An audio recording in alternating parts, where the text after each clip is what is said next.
Bienvenidos a su canal donde meditamos diariamente el Evangelio a través de la óptica de la Santa Iglesia Católica, Apostólica y Romana, pasando por la tradición, magisterio de la única Iglesia que salva, a la cual Cristo le ha dado las llaves para entrar en el reino de los cielos, atar y desatar. Gracias por escuchar este canal, te invitamos a que te suscribas a él, alza el volumen de la tua fede y compartas con tus seres queridos, familiares, amigos, a quien les pueda servir esta reflexión cotidiana del Santo Evangelio. Bienvenidos. Estamos hoy observando el Evangelio de Mateo, capítulo 11, versículos 25 al 27, no sin antes recordar que también estamos hoy celebrando la memoria obligatoria de Nuestra Señora del Monte Carmelo, que debería ser fiesta por la importancia y sobre todo la trayectoria que tiene Nuestra Señora en su revelación, en su manifestación, para inclusive para que el pueblo judío, unido a la tradición cristiana, celebre esta gran solemnidad, esta festividad de Nuestra Señora del Monte Carmelo. Bueno, vamos a iniciar con este texto. Vamos a quedar con la fracción que es la fracción 25, que dice de esta forma: en aquel tiempo Jesús dijo: te alabo, Padre, porque ocultas estas cosas a los sabios y a los prudentes y las revelas a los pequeños. Palabra del Señor. Gloria a ti, Señor Jesús. Tenemos que entrar a determinar, como se habla en teología, determinar el suceso, el ambiente y el entorno en cuanto a Cristo nos manifiesta esta bella palabra, lo que se conoce como la infancia espiritual, que muchos siglos más adelante hablará Santa Teresita del Niño Jesús. Pero bueno, hoy pues obviamente también Santa del Monte Carmelo, de las orden de Carmelitas Descalzas. Bueno, tenemos que observar, como bien he dicho, una caracterización importante gracias a un gran santo y padre de la iglesia, Eusebio de Cesarea, quien fue hijo espiritual de Pánfilo, que pues precisamente se hizo llamar Eusebio de Pánfilo por ser hijo espiritual de este mismo, que pues quien murió en la persecución de Diocleciano. Ahora, ¿qué es lo importante que vamos a ver con respecto a este padre de la iglesia?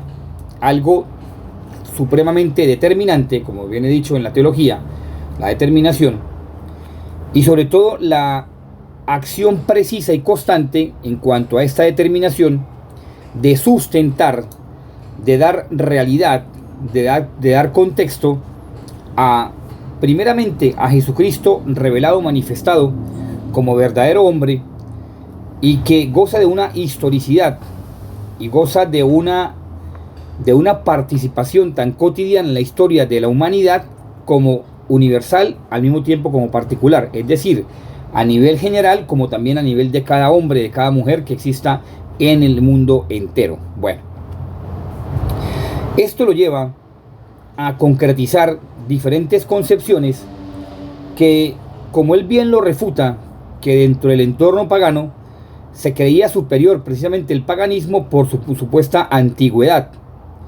y que herejías como el montanismo, como diferentes tipos de herejías, pues hablaban precisamente del retorno inminente del Mesías y pronosticaban el fin del mundo. Pues los apologetas comparaban la cronología pagana con la bíblica, y el resultado era la prueba de antigüedad que concluía Moisés con respecto al Antiguo Testamento.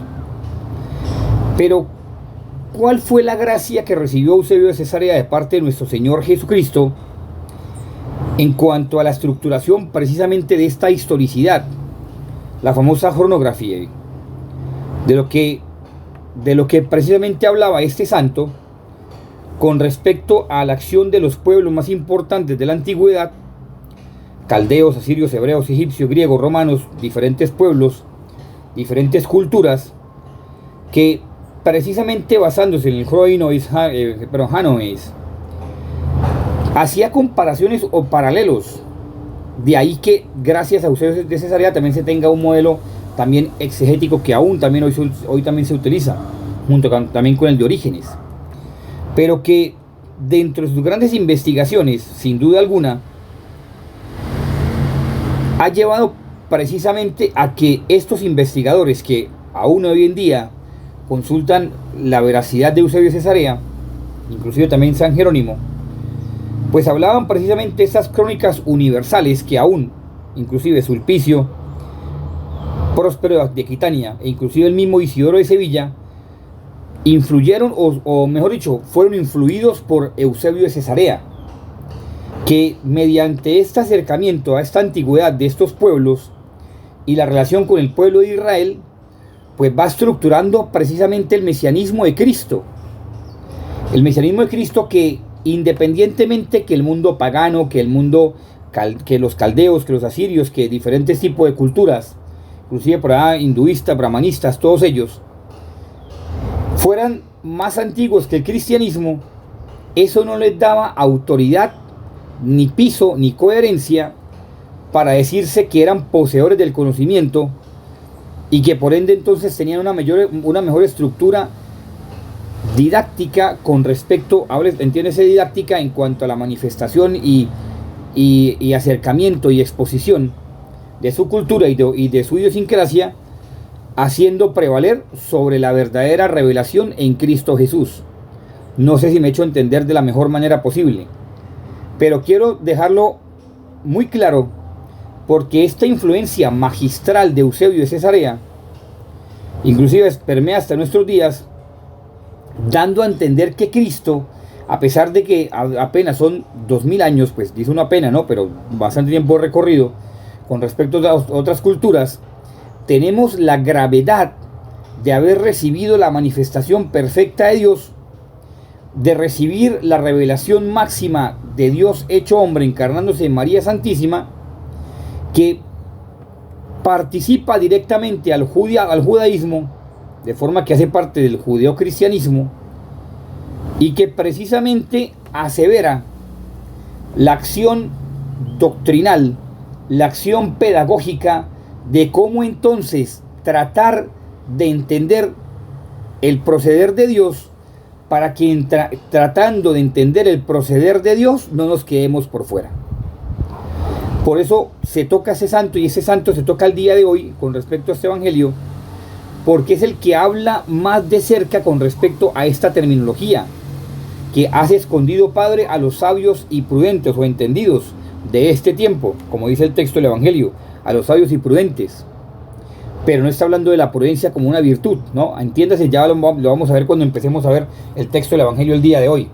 No como una virtud, sino como un perjuicio para el hombre supuestamente erudito, docto. Bueno, ahora bien, ya con este acercamiento a este gran santo de nuestra historia, de la iglesia, precisamente de la historia, pues nos acerca cada vez más con autoridad, con la autoridad que nos deja, obviamente recibiendo la tradición de los diferentes discípulos, apóstoles del Señor, de las primitivas comunidades cristianas, siglo I y siglo II.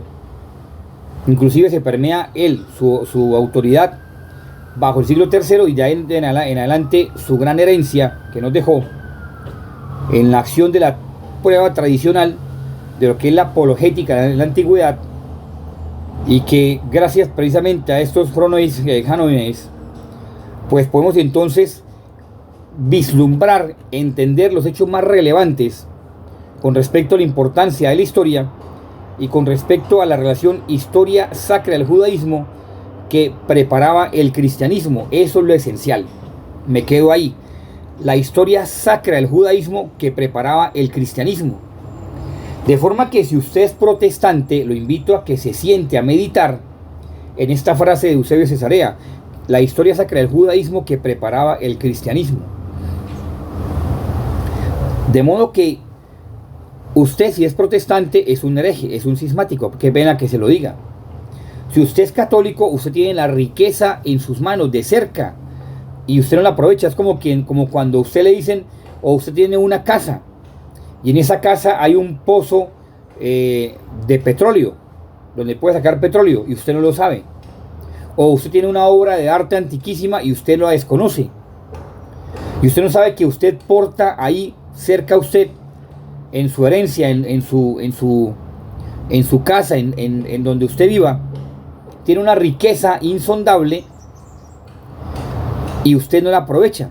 Lo mismo pasa en el catolicismo. Si usted como católico, usted tiene la riqueza en sus manos y usted no la aprovecha, ahí donde viene la gran dificultad para entonces decirnos cristianos, porque primero desconocemos la doctrina, y como desconocemos la doctrina, también desconocemos el modo de proceder para alcanzar el reino de los cielos. Bueno, ya con este preámbulo, ahora sí iniciamos propiamente de forma determinante la acción, vuelvo y digo, la determinación en teología, la acción del evangelio, que Mateo, como escribe en arameo, hay algo interesante acá. Por favor, muchísima atención, algo interesante, porque sabio,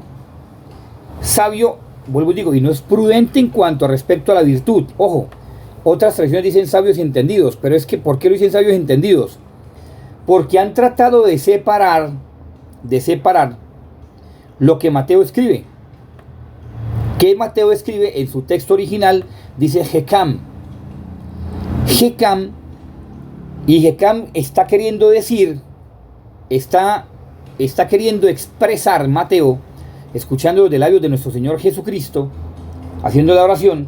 Hekam quiere decir aquella persona, mire lo que dice, aquella persona que no reconoce al Mesías, aquella persona que no reconoce a Jesús como Mesías, aquella persona que no es capaz de entender que en esa persona, en Jesús, está la unción de Dios como Hijo de Dios y como Mesías, como Salvador, como ungido, Mashiach, Cristo, Mesías. Que entonces todo lo que él tenga en su interior, en su intelecto, en lo que porque todo, si usted es muy entendido en un tema, pues dele gracias a Dios porque Dios le dio esa sabiduría. Pero esa sabiduría es corta. Esa sabiduría se queda a gatas con respecto a la infinita sapiencia de Dios. De forma que a través de María Santísima, el trono de la sabiduría, de sapiencia, podemos entender el devenir de Dios. Más o menos, no estoy diciendo que lo vamos a entender todo porque obviamente no lo conocemos tal cual es perfectamente.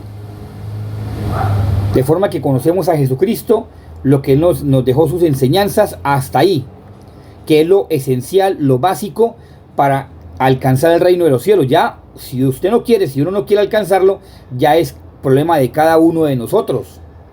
Pero el Hekam quiere decir aquella dificultad que tiene el hombre, por más inteligente que sea, de reconocer a Jesús como el Cristo, como el ungido de Dios, como el Hijo de Dios. De forma que, reconociendo a Cristo como Hijo de Dios, debe reconocer entonces quién es Él y cuáles fueron sus enseñanzas y cuáles fueron sus pasos. Y es aquí entonces donde viene la propuesta del cristianismo que hoy en día muchos científicos avalan, porque muchos científicos han entendido que por encima de su conocimiento, de su ciencia, que es simplemente obsoleto, por no decirlo que escaso, logran entender que en esa sabiduría que Dios le ha regalado, en ese entendimiento, hay algo que supera ese entendimiento, porque hay algo que ha creado tan perfectamente las cosas que tiene que ver algo que aún mantenga de forma estable las leyes que sostienen el universo, algo tan ínfimo también como es el ser humano, y que sostenga sus bases biológicas reales, de la cual usted y yo tenemos que sostenernos. Mire, algo tan simple y tan básico como es el respirar, porque como dice San Pablo, y dicen inclusive Eusebio de Cesarea, todo es gracia. Todo es gracia. Respirar es gracia, comer es gracia. Si a usted le falta la gracia, se va a dar cuenta que hay personas que se les dificulta respirar. Hay personas que se les dificulta comer. Todo es gracia. Cuando uno entienda que todo es gracia, ha entendido el propósito de Dios y ha entendido que uno está aquí por pura misericordia de Dios y que debe actuar conforme a lo que Dios nos ha enseñado. Por eso, ya para ir finalizando, hoy en esta fiesta de Nuestra Señora la Virgen del Carmen, y con respecto también a esa cronología de Eusebio de Cesarea y ese trabajo tan perfecto de ese paralelismo que él precisamente manifestó y nos dejó como herencia, pues tenemos que reconocer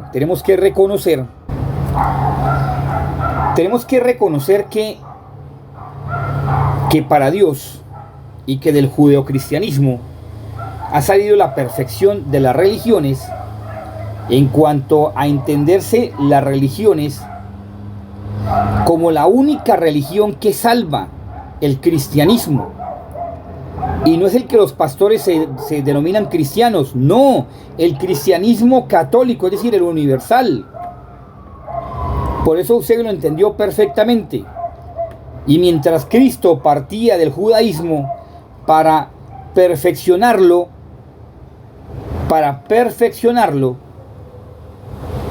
entonces nosotros tenemos que partir de nuestra condición miserable y pecadora para perfeccionarnos en Cristo. ¿A través de quién? De María Santísima.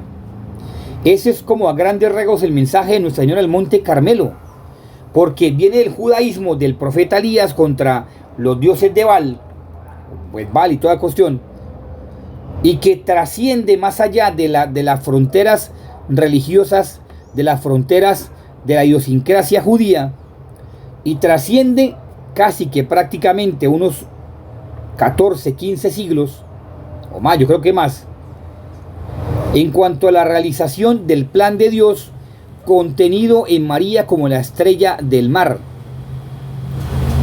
Contenido en María, por eso el Monte Carmelo, Carmelis, en hebreo, Monte de las Flores. Monte de las Flores, precisamente, en Haifa. Una cosa lindísima, con vista al mar, todo bellísimo, bellísimo. El Monte de las Flores, el Monte Carmelo, inclusive ahí sobre ese monte hay un monasterio carmelita.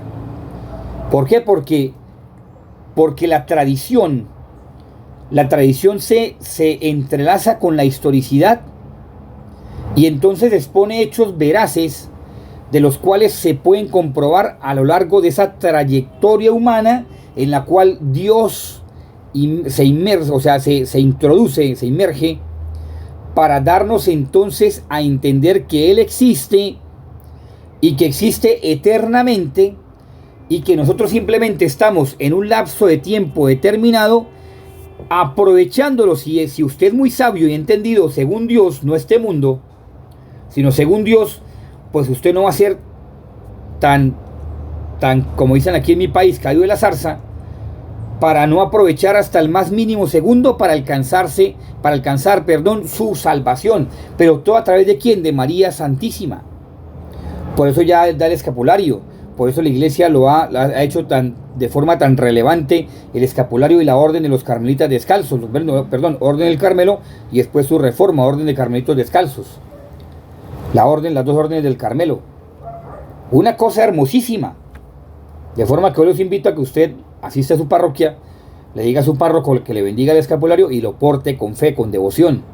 O por lo menos en su carro, porque hoy pues bendicen las máquinas, bendicen muchas cosas. Hoy en la festividad de Nuestra Señora del Monte Carmelo. Dios los bendiga. Indispensable que hoy usted se consagre a la Virgencita María bajo la tutoría del Monte Carmelo y le diga a ella que guíe su vida, porque así mismo, como ella también le dijo a San Simón Stock, en varias ocasiones ella saca almas del purgatorio, dejando entrever que la realidad eterna existe y que hay cielo, infierno y purgatorio como estado transitivo, pero dos realidades no más existen, cielo o infierno, que usted y yo escogemos para dónde nos queremos ir. Que la Virgen María intercede por cada uno de nosotros, porque ella quiere que nos salvemos. Ya si usted y yo no queremos salvarnos, ya no es nuestro problema, pero ella como madre, atenta a nuestras necesidades, quiere que nosotros nos salvemos. Es cuestión de que usted le pida a la Virgen María, le ore una Ave María y dígale: Madre del Monte Carmelo, quiero consagrarme a ti, dirige mi vida, guíe mi vida, protéjala, para que yo alcance la salvación. Que la Virgen María nos cubra con su manto maternal de amor, nos lleve entre su inmaculado corazón, hoy en la fiesta del Monte Carmelo, nos libre de la acción del maligno, de Satanás, para que no nos seduzca con sus insinuaciones malas y perversas, y tampoco nos nos trabe ahí el camino hacia el Señor. Que San José también, el terror de los demonios, nos libre de la astucia del maligno, de la astucia de Satanás, para que no caigamos en esos errores, y que nuestro ángel de la guarda nos siga inspirando, o nosotros le permitamos que nos siga inspirando con sus buenas emociones para alcanzar la vida eterna.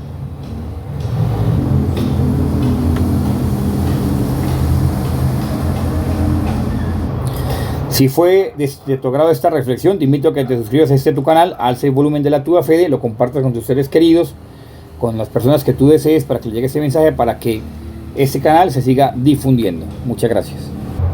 Así también como tú vives, si vives en Colombia, y deseas hacer una donación, además de tu oración, una donación económica a este canal, a esta hora de evangelización, los puedes hacer a través de esas dos plataformas, Nequi y David Plata, a través de este número. O si prefieres hacer una donación también económica a través de esta cuenta de ahorros de la vivienda, aquí en Colombia lo puedes hacer, o en cualquier lugar del mundo. Dios te bendiga, la gente te acompañe, San José te cuide. Gracias por tu apoyo en la oración y por tu aporte económico, si lo deseas hacer. Que estés muy bien, que la Virgen del Carmen te proteja el día de hoy y siempre.